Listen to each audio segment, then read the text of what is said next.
Alex Hormozi sold $100 million in books in a single weekend using techniques he won't completely admit to publicly. Tony Robbins, he built his empire in.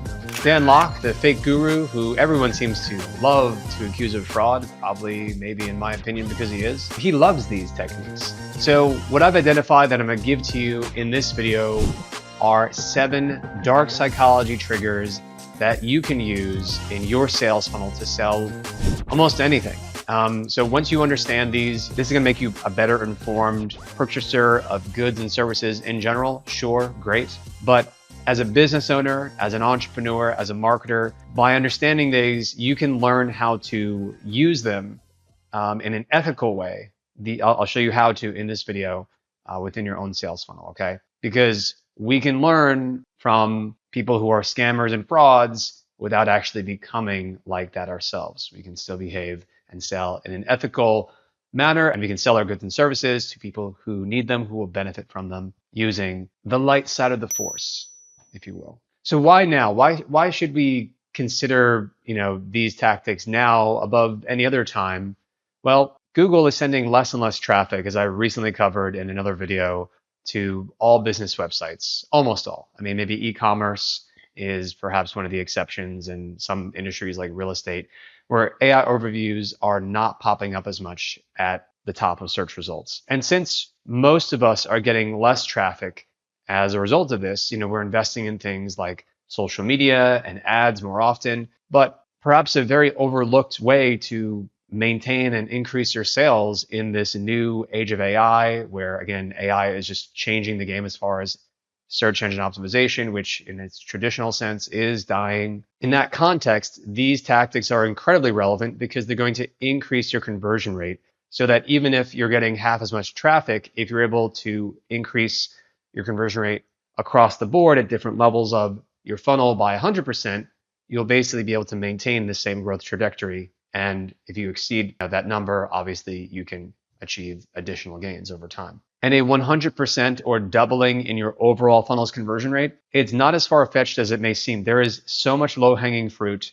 I talk about it on the channel in various videos. I'm just dropping all these little subtle tactics and edits that you can make in terms of copy, in terms of design, in terms of how you actually set up and organize your funnel, in terms of what to say and when. So without further ado, let's get into the list of these 7 dark psychology sales funnel techniques to help you grow your conversion rate, especially in the age of AI.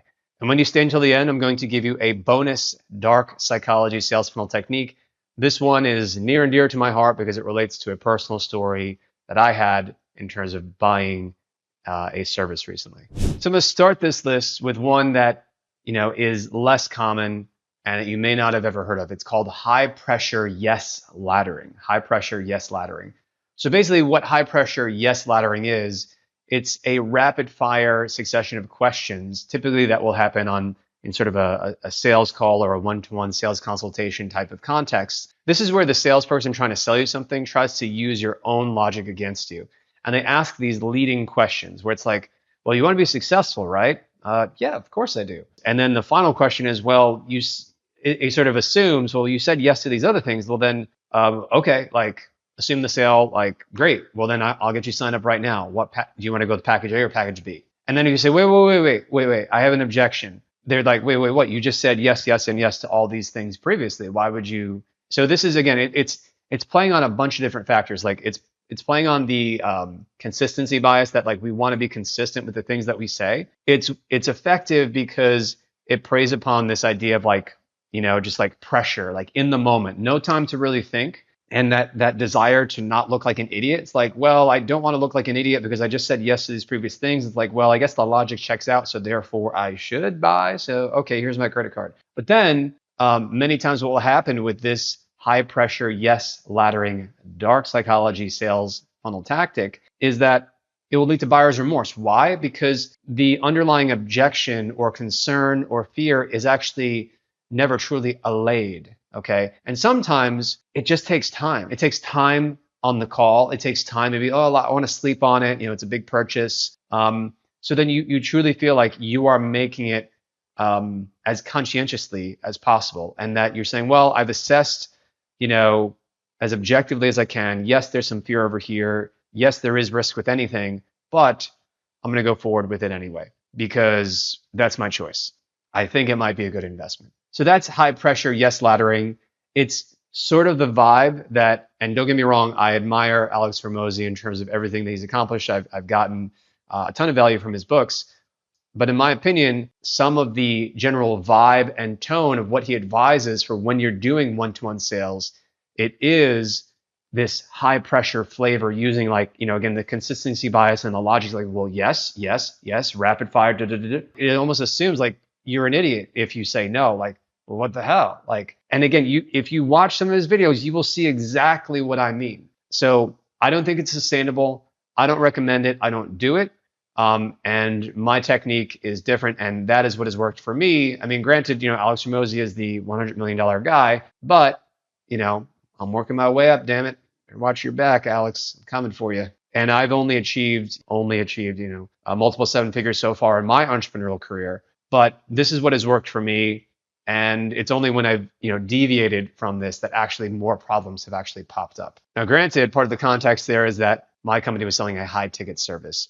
And in Alex's case, at least with one of his first big successes, he was selling more of a training program, info product. So that's the ethical way that you want to go about it. Just give your prospects time to think. In general, just shut up on the call, ask good questions, kind of let them feel, the rapport building, to feel the space, to sell themselves, right? Because if they took the energy and the time to book a call, chances are that there is something intrinsic in the prospect. It's just a matter of you kind of like channeling that. But again, when it comes to selling anything, to avoid buyer's remorse as well as to just have a huge boost, this is like kind of a hidden growth hack in my opinion, because I've seen it firsthand, building that rapport and answering all their questions, allaying all their fears. What would normally have been like a 6 to 8 month client would stay with us for 12 months to multiple years, simply because they had expectations properly set. They were able to make an informed decision. And that way, it actually became easier for us to exceed their expectations.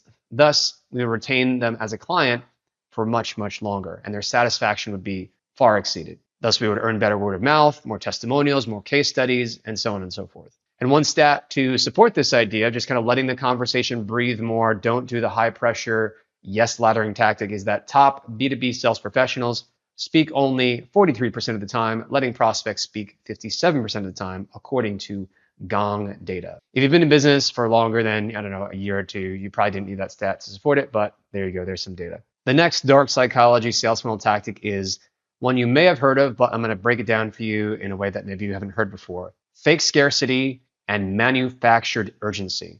So of course, fake scarcity, manufactured urgency, this is where you hear the tired, tripe cliche, oh, there's only 3 left. When in reality, there's unlimited capacity. You see the countdown timers. It's blinking red, right? Buy now, go get it. And you see this for info products where literally it's a digital product. So the limited spots aren't actually limited. And the reason for it, you can sometimes tell, is a little bit of bullshit pressure tactic once again. So according to a meta-analysis in the Journal of Retailing and Consumer Services, of 131 studies, it was shown that scarcity tactics significantly increase purchase intentions. Shocker again, I know the data supports this, but you probably have sensed it and seen it in your own experience. The ethical way to do this is because you generally, it's often a good idea to use this tactic, but the ethical good way to use it, and again, we'll try to define this as we move forward here. Like, what's the difference between persuasion, right, versus manipulation? Persuasion is the good version. Manipulation is the bad version. Sometimes it can just come down to intentions, but it also comes down to something that I think can be more objectively argued. So for example, if you're selling an info product and you say there's a limit of how many copies I'm going to actually be willing to sell at $9.97 or whatever, yeah, people are going to see through that. And that's just realistic to expect. So therefore, that would be more of a manipulative tactic, because you can just argue based on the logic and the perception in terms of how people will generally see it, that it probably is in that manipulative category. Versus on the persuasive side of things, using quote unquote real or genuine scarcity. Okay, this is where you're not just giving some BS reason, you are actually saying and communicating it from a place of, okay, like this is genuinely limited because we are a service company. We have X number of people on staff. We've done the math on it. We can only take on 7 more clients this month. That is the real live up-to-date information, and we update it, daily or weekly, whatever it is. So you give the breakdown. You're transparent about what is actually limited, why, and how it is limited. Okay, it has to make sense, and you have to really mean it. That's where the emphasis, and that is where the emphasis on the word genuine comes from. So that is fake scarcity and manufactured urgency. The next one that is a few of these are they're real near and dear to my heart, and perhaps for you, dear viewer, some of these are also maybe near and dear to your heart as well. For me, it's not necessarily a positive memory, but it was certainly a learning experience. So in the case of this next one, bait and switch. Advertising is one thing, delivering something different with hidden conditions buried in the fine print, that's something completely different. So a great example of this from my own personal experience was some months ago, we were running Facebook Meta ads, and they were actually doing pretty well. But I believed that if we were going to scale up the budget, like to double and triple the budget, that we needed to have a higher conversion rate. And I wasn't sure exactly how to achieve that because we had only achieved like scaling our budget so far. And I knew that the game of scaling an advertising top of funnel campaign, it changes as you invest more and as you want to reach a broader and broader market because the quality of the prospects changes. So therefore the tactical approach to how best to do it and convert at that scale also changes. So I came across some interesting offers in the search for some sort of third-party consultant or guru, God forbid, or agency who could help us with this. And I found a few. And it was interesting how some of them seemed to be copying each other, or at least 2 of them were copying the main guy that I ended up signing up for, which is a different story that I'll get to later. But one of the ads said X clients guaranteed, using Facebook Meta ads, something like this. But then what was not shared in the video overview before you book the call, but then is later shared on the call, and this is where the bait and switch comes in, is, oh yeah, we can guarantee a certain number of clients, but your ad budget has to be at X tens of thousands of dollars. And I'm like, okay, you didn't say that on the page itself. You just said in the headline and in the video, X number of clients guaranteed per month. And then I'm like, oh yeah, we can do it, but you just have to have the budget. It's like, okay. But then, like, how many clients can you guarantee me? Oh, maybe none. Okay. And then another one that I spoke to, they were able to offer that guarantee, but then there was a time frame where they would give themselves some unreasonable amount of time, 120 days, 4 months to be able to do it. And then, I'm not a fan of chargebacks at all. I think that if you're doing a chargeback, a lot of the time, customers and clients who do that type of thing, they're usually on the wrong side of the equation, not the service or product provider. Because I think most businesses, they are being ethical. They actually want to help, and if there's a problem, they will try to fix it, for example, and they'll be generous in doing so. But the thing with a guarantee, it's like, okay, we can get you X results, but it's going to take us 120 days. The interesting thing about that is that is beyond the period in which, if you paid with a credit card, that you can actually dispute the payment if, God forbid, it is truly a fraudulent type of a situation. And if we zoom out, part of the bigger macro problem with all this, I hate to say it, coming back to Alex Hormozi, because again, I've gotten a ton of value from watching some of his content as well as consuming his books, among others as well. There's a lot of great entrepreneurs out there to learn from. Alex is one of them. But with his book, the $100 million Offers book, you see so many people copying it and again, just really swinging for the fences. But then they have like this dark side where again, it just comes back to the fine print. It's like, well, okay. So I will guarantee I'm going to make you an offer that's, that feels stupid to say no to. Because it does feel stupid to say no to something that's like, we will guarantee you to, grow your business. Okay, how much am I going to invest in that? Well, as much money as I have, and then I'm going to reinvest it again, the profits, and reinvest it again. It's all gravy, baby, right? But it usually doesn't work out that way. Okay, that's not how growing a business works. There's a lot of little nuance involved in it, and a lot of agencies, a lot of consultants, a lot of marketers, they're not up to snuff as far as being able to help every single client that comes to them. Further, they don't as deeply understand the market as founders and business owners of the businesses that are coming to them actually do. They don't fully understand the market. They don't deeply understand the product or service being offered. And then you take that, you put it through their filter, through their system, and sometimes it's going to work because it's probabilistic, right? There's going to be some percentage of the time that success happens, and those are the ones that get promoted because, of course, it's logical. It's not necessarily that they're doing something unethical there, but a lot of the other times it's just not going to work, or it's going to be very tepid or mediocre. But you see this sort of perversion of the $100 million offers ideas where it just becomes something unethical, where it's like, great offer, but we're going to structure it in a way that is going to get you. So another example of this was where I was persuaded in the past to spend $6,800 on this sales training program because I'm always looking to learn, to level up, and the market is changing. And I found this one guru's, I hate that word guru. I mean, the guy is a guru though. This one guru's funnel, I found it to be persuasive in the way that I like to be persuaded. It seemed relatively grounded, and that's part of what I look for, because the hype is usually just a red flag for me. And a lot of people get sucked into that. I normally don't. But the way that they structured their offer to get me to close on the sale was, okay, what we can do is, first off, normally it's $10,000, but right now the price is $6,800. That was kind of weird. That was also, should have been red flag number one. And that relates to another dark psychology technique that we'll talk about coming up in a second. So he did the price anchoring thing. And then he was like, well, what I can do is we can do a 7-day love it or leave it offer. Okay, so you pay the full amount and then you get in there for 7 days, right? And if you don't love it, you just cancel within the 7 days. You got to email us at this address and we'll give you every penny back. Okay. Now, what I didn't realize, and again, partially have to take responsibility myself in this case. So I'm not saying that they did something completely wrong here, because part of it as the consumer, as the buyer, I agreed to the terms as well. But the manipulative part of it is that they knew, as I later came to know, that the training program really could not be adequately sampled in the span of a single week, especially when you have a weekend and you have other competing priorities as a business owner. I got a pretty good idea of it, which I guess was kind of the point.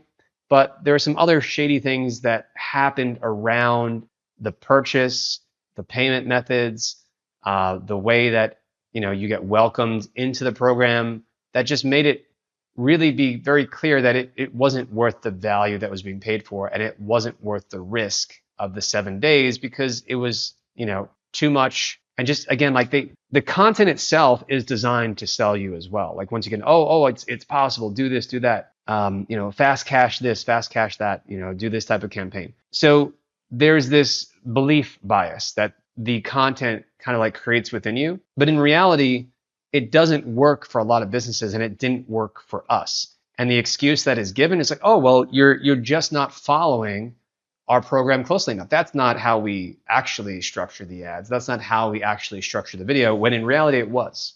It was exactly how they taught us to do it. And in fact, it was actually better executed in certain parts of this kind of mini funnel that we were building as part of the training program. So as of 2022, the FTC, the Federal Trade Commission, receives 100,000 complaints annually, over 100,000 complaints annually about auto dealer tactics, including bait and switch. And why is this so common? Why is it over 100,000 just for one industry? It's because it works, and there's such a strong financial temptation incentive to use this bait and switch approach. The ethical way to actually do like, I guess, a good bait and switch, it sounds weird, but I think you know what I'm going for, what I'm trying to say, is to just lead with the actual offer. Just set the expectation, structure your offer to be as compelling as possible, right? Sell people what they want, give them what they need.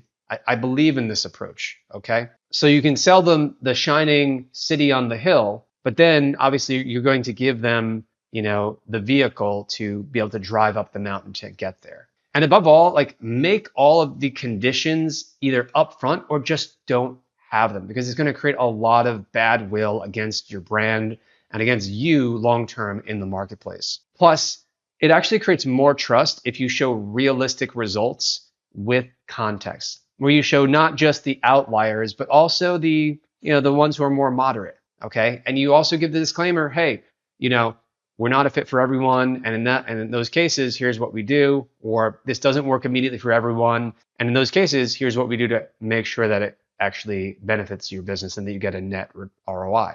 Something like this. The fourth dark psychology tactic is emotional manipulation. Think love bombing and then withdrawal. I mean, love bombing, I gotta love all these Gen Z pop psychology, internet words. It's like learning a whole new language. So what does love bombing and then withdrawal actually look like in a tactical sense? Well, it looks like overwhelming attention, like on a sales call, or basically perhaps in some way in the way that they structure the offer and the way that it's communicated to you. But certainly in a sales call type of context, you're given overwhelming attention to create an emotional bond with your prospect, and then going cold and aloof to trigger approval seeking. So the example here is a sales guru who you may get on the call with, and they begin the call by asking, probing questions which end up being quite personal, like about your business or about your personal life, and then your goals and what's holding you back. And then there's a sincere, interest and even a empathetic seeming connection between both. But then they become aloof to make you chase validation. And then validation, it seems, can only be achieved if you actually buy it. Otherwise, what the hell are you wasting my time for? Get the hell off the call. It's this type of unspoken style, impression, attitude, tone, vibe. I personally witnessed this on a recent call that I had with a provider where they were trying to close me on a deal. And this guy was an absolute killer. I mean, looking back, honestly, like, I don't know, something about the eyes just screamed, in my opinion, a little bit sociopathic. The guy was like, he had like multiple screens up in his background. He had, it looked like he was doing like day trading, and he would kind of like, he wouldn't even look at the camera. He would like kind of like look to the side, so there wouldn't even be like direct eye contact for a significant portion of the call. I sort of realized this again, it was more clear in hindsight, like what was going on, where there was like, again, like there's more like, like tell me more in the beginning.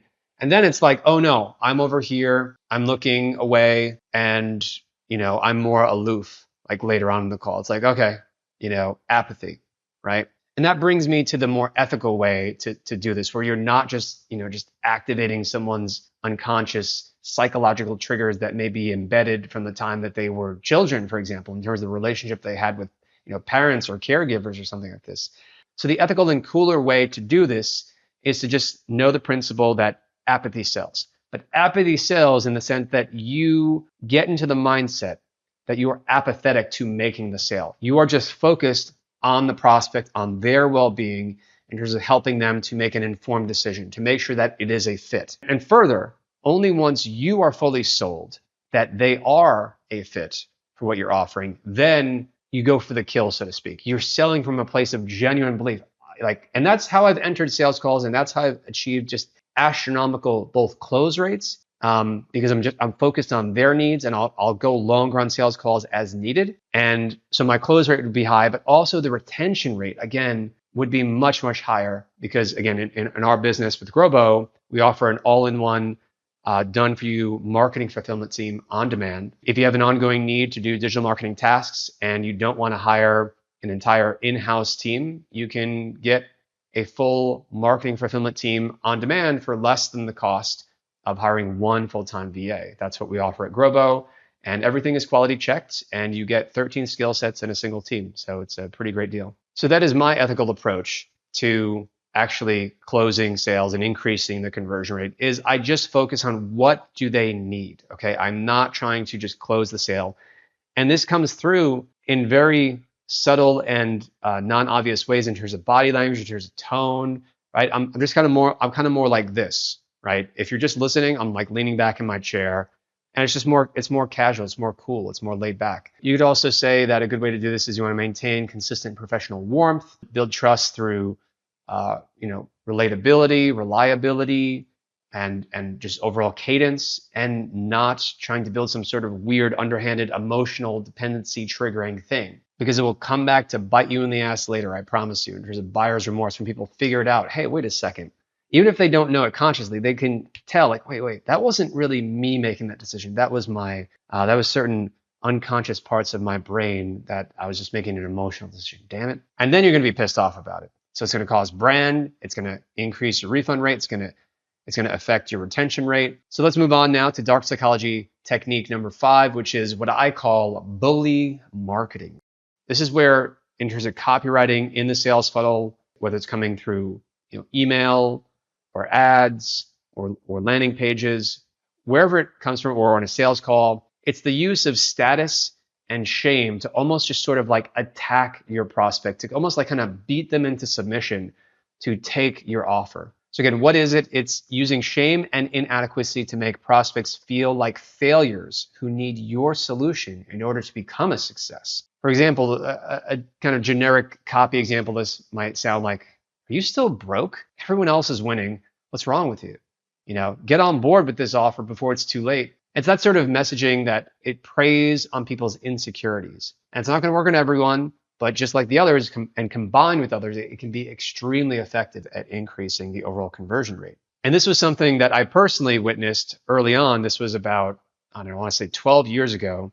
I was living in Brooklyn. I just attended one of Lewis Howes' webinars where he was selling on the webinar his exact blueprint info product for like $997 or closer to $2,000 perhaps. And I emailed with him after the fact to kind of thank him for the presentation and say that, I would apply some of the things that he taught on the webinar. Because literally I sort of like modeled his webinar and I was able to actually start getting results later on. The response that I got made me not want to buy ever, because it was this status and shame tactic that he came back with, where it was like, it was pretty much saying something not so on the nose as as what I'm about to say, but it was very much like, why the hell wouldn't you sign up for this? Like, what are you gonna do? Like, so you're gonna keep failing basically instead of just signing up for like this program? I mean, it's the guarantee is like really good. Like, you just have to take action on it, you're gonna get results. So like, what the hell's wrong with you? This was sort of the attitude towards it, right? Completely turned me off. Never bought anything from him. Never will buy anything from him. It's possible that the guy had just maybe a bad day. I think he's has his podcast going on now, but yeah, not a fan in my book. So the ethical way of doing this is to inspire people to buy from you through possibility, through talking about case studies, through setting reasonable expectations, without making your prospects feel like they are somehow broken or inadequate or failures for where they are now. I mean, again, like, this is preying upon some of our most primal evolutionary instincts. The desire to be accepted, right? The desire for status and success, to not be the lowest rung on the ladder, right? The desire to be respected and loved by our peers, by our friends, by our family. So that is why bully marketing using status and shame tactics is so repulsive to me. But you can apply it in that ethical way. And according to research, AI didn't properly cite this here, I'm seeing, but what it did say is that 48% of consumers report making purchases they later regret due to emotional marketing. So you can go fact check me on that if you want, but it's no shocker that some significant percentage of people, we can say from our own experience, right? They later, it can create buyer's remorse, it can increase the refund rate, and it just destroys brand reputation.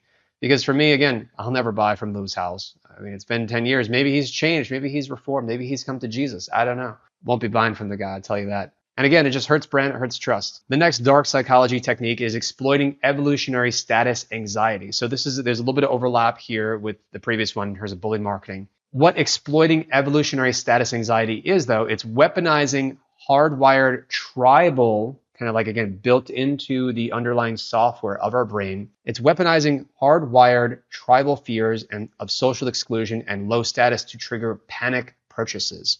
For example, this might sound like, well, others are leveling up while you're left behind. You'll be the broke friend everyone pities. No one wants to be the broke friend. So you got to buy now if you want to have some status or something. Again, it's particularly insidious. It's definitely repulsive to think about. But again, people use these tactics in subtle ways to manipulate in order to get the better sales results. Because in the short term, it can juice a business, but just like steroids, it can lead to some pretty nasty side effects. So according to the white paper from the PhD candidates Grikevis and Kendrick, 2013, evolutionary psychology research identifies, quote, attaining status as one of 7 fundamental human survival domains. And that is what this dark psychology technique preys upon, just like the others. And that is what this dark psychology technique preys upon. So how can you do this ethically?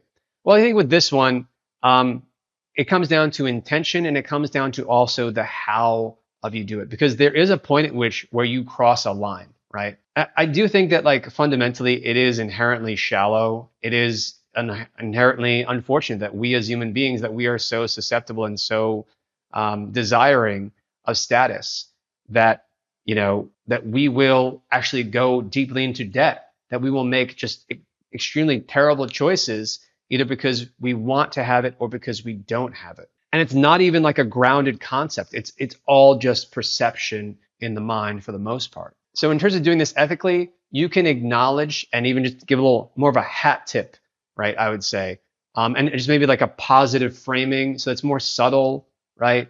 You know, if you have like a picture of, you know, people together and happy, versus, you know, like the dark version of that, the most manipulative version of that would be like, I don't know, like, you know, a kid in the schoolyard and he's being beaten half to death because he's excluded from the social group or something like this. That's kind of dark, yes. And that would be crossing the line, because it's too on the nose, I admit. But again, there's a point at which you cross it. So you have to just kind of pay attention to your own intention behind it and how you do it. Part of it comes down to taste, you know, and again, it comes down to brand. It's like, if you actually have to twist people's arm that much, is what you're selling actually that valuable? This is a fundamental rhetorical question that you need to answer for yourself. And now for the 7th dark psychology sales funnel technique, which is dishonest anchoring and hidden fees. So what this looks like in practice is you show a fake original price, and it's kind of crossed out, right? Which makes the discount and the actual price that you're selling it for seem much more massive. You recall earlier in this video, I told you a bit of a story of how I was on a call, and it did turn into a high pressure sales call, although there's kind of a weird ebb and flow, and the guy was an absolute killer at doing his job, just because he was using multiple of both ethical and unethical psychological sales techniques. And he was just an artist with how he did it. So for example, one of the good techniques that he did was at the end of the call, he was extremely patient, where I had to go run and get my wallet, and I just got a new card. And had I just ended the call and said, oh, I'm gonna sign up for it later instead, because I didn't want to waste his time or anything, he said, oh no, I'll wait, it's okay. The result of that, even though we weren't even talking much while I was fidgeting around just trying to get the card activated and all this, and a lot of time passed, you know, he was like, oh no, it's okay, no worries. He just sat there quietly. We made small talk here and there. That built rapport. Okay, that time there and his patience at the end, that built rapport. Now, of course, he had a sales incentive to do so, and he probably knew if the call ends without the sale closing, the probability of it closing is much less likely. And he would have been exactly right. I probably would have not have bought in that case. But again, this dark psychology technique that he used in terms of anchoring, it was completely BS in my opinion. And it stood out. He spoke quickly, so it kind of flew right by me. And again, I study this stuff. So it's like, even if you are aware, even if you are fully educated, even if you've been practicing this stuff for years, unless you are completely focused, these techniques can and will still work on you. Because the emotional part of your brain, your limbic system in particular, it's a powerful thing, you know, and you're going to make decisions emotionally often, not just logically. So he used this, you know, fake anchoring technique to say, oh, it's normally like $10,000, but you know, actually right now the price is $6,800, so it's pretty discounted. And it was subtle and it was fast and just kind of like slipped under the radar, which I think was the whole point of it and why he was effective in the delivery of it. It just kind of went whoop right under the radar. So for example, if you say, oh, you know, the price is normally $2,997, but today it's only $97, today only, when you never actually sold it for $2,997, that's an example of dishonest anchoring. Also, another example of this might be creating premium tiers that you never actually intended to sell. And this is where we come back to that divide between what is persuasion and what is manipulation, what is ethical, what is not, what is the light side, what is the dark side. Part of it comes down to intention. If you genuinely created a premium tier and you genuinely intended to sell it and were selling it and it was selling for this price previously, well then okay. But sometimes ultimately, as entrepreneurs, as business owners, as stewards of organizations where we need to sell to survive and thrive and profit, we have to answer to ourselves, right? So in our heart of hearts, when we are alone at night, are we actually selling in a way that we are proud of? That if it was on the front page of the Wall Street Journal, the New York Times, whatever, would we be proud of it? Would our family members be more likely to want to be associated with us or less likely? So there are multiple ethical ways that you can actually do this. You can do what's called the value stack, where you kind of unpack everything that's inside, and you're giving more transparency in this way. So it's like, okay, you get this benefit through this feature, this benefit through this feature, this benefit through this feature, and this is the value that you received and how we actually calculated that. It can be brief, right? Because you don't want to spend too much time or get too neurotic about it, because again, that's going to cost you sales, and you want to do the opposite. You want to drive more sales. So you can break it down like that, and then you would say, okay, this adds up to, a $10,000 value, but the price that we're charging today for this is only, whatever, $900, whatever the price is. So here, as promised, is the final dark psychology technique that will boost your conversions in your sales funnel. It is false social proof and fake guarantees. So this one relates a little bit to the bait and switch dark psychology technique that we talked about earlier. So what this is in practice is it can mean fabricating testimonials with stock photos or making guarantees with near impossible conditions that then are used to blame customers. Well, it's your fault. You didn't follow the terms and conditions, and so therefore we need to, we gotcha. So in the case of fake social proof, you can go to Fiverr right now and you can just pay strangers to give your company a fake testimonial.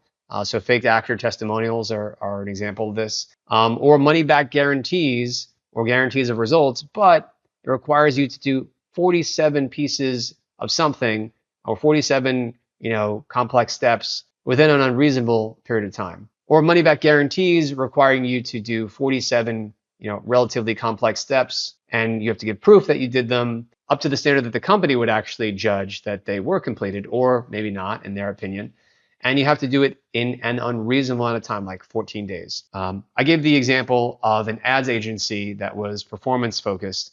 They were based in the UK, and it was totally dishonest because their headline would say, okay, X number of clients guaranteed, and then the fine print is, oh, well, actually, only if you invest tens of thousands of dollars, with us, unproven, can we guarantee that much? And even then, we need a minimum of 4 months to be able to achieve that. And it's like, okay, then if those are the terms, there's going to be an excuse if it doesn't work out in 4 months or some sort of other loophole. Then why even make the offer that way in either case? Because it's for anyone who's paying attention, it makes me never want to buy from you, and also do the opposite of recommend, which is just to tell others or anyone who asks, yeah, no, don't work with that company. So the underlying thing that is at play here is that in terms of social proof, people want to look to social proof because it lowers the perceived risk, right?